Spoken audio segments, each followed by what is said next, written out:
Hi ಎಲ್ಲರಿಗೂ ನಮಸ್ಕಾರ. ಇವತ್ತಿನ ರೆಸಿಪಿ ಪಾಲಕ್ ರೈಸ್. ಮಾಡಲು ಬೇಕಾಗುವ ಇಂಗ್ರೀಡಿಯೆಂಟ್ಸ್: ಈರುಳ್ಳಿ, ಮೆಣಸಿನಕಾಯಿ, ಕರಿಬೇವು, ಶುಂಠಿ ಬೆಳ್ಳುಳ್ಳಿ ಪೇಸ್ಟ್, ಜೀರಿಗೆ, ಪಲಾವ್ ಎಲೆ, ಚಕ್ಕೆ, ಲವಂಗ, ತುಪ್ಪ ತಗೋಬೇಕು. ಒಂದು ಜಾರ್ಗೆ ಬೇಯಿಸಿರೋ ಪಾಲಕ್, ಒಂದು ಮೆಣಸಿನಕಾಯಿ ಹಾಕ್ಕೊಂಡು ರುಬ್ಕೋಬೇಕು. ರುಬ್ಕೊಂಡಿದ್ದೀನಿ. ಒಂದು ಬಾಣಲಿಗೆ ಎಣ್ಣೆ ಹಾಕಿಟ್ಟಿದ್ದೀನಿ.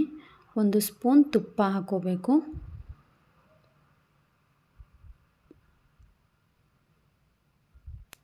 ಒಂದು ಸ್ಪೂನ್ ಜೀರಿಗೆ, 2 ಸ್ಪೂನ್ ಹಾಕ್ಕೊಂಡಿದ್ದೀನಿ.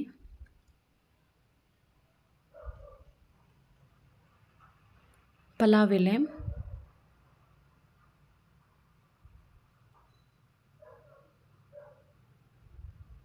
ಚಕ್ಕೆ, ಏಲಕ್ಕಿ, ಲವಂಗ ಹಾಕ್ಕೊಂಡಿದ್ದೀನಿ. ಒಣ ಕರಿಬೇವು,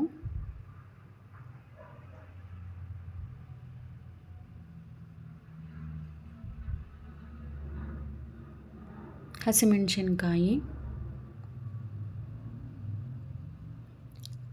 ಉದ್ದಗೆ ಹೆಚ್ಚಿರೋ ಈರುಳ್ಳಿ ಹಾಕ್ಕೊಂಡು ಫ್ರೈ ಮಾಡ್ಕೋಬೇಕು ಲೋ ಫ್ಲೇಮಲ್ಲಿ. ಶುಂಠಿ ಬೆಳ್ಳುಳ್ಳಿ ಪೇಸ್ಟ್,